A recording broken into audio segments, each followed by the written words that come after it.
Hi guys, welcome back to my channel. In today's tutorial, I'm going to show you step by step how to delete your item receipts in QuickBooks Online. So it's gonna be very simple video and very quick. So you can log into your QuickBooks Online account and then in the main dashboard here, you can navigate to the left side of your screen to open all apps and you will see all of your available apps here. And you can go to inventory here and then you can click the item receipts here. And then you will find all of your item receipts here. As you can see, I have only three item receipts. So let's say I want to delete this one. Maybe I don't need it anymore. So I'm gonna click this drop down, action drop down, and then click delete and you can confirm it.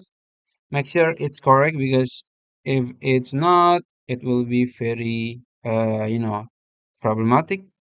There will be a very big problem. So let's say I want to delete this one also. I'm gonna click this drop down and then we can click delete and confirm it. And it's done. So I think that's it. If you found this video helpful, please like this video and subscribe to my channel. Thank you.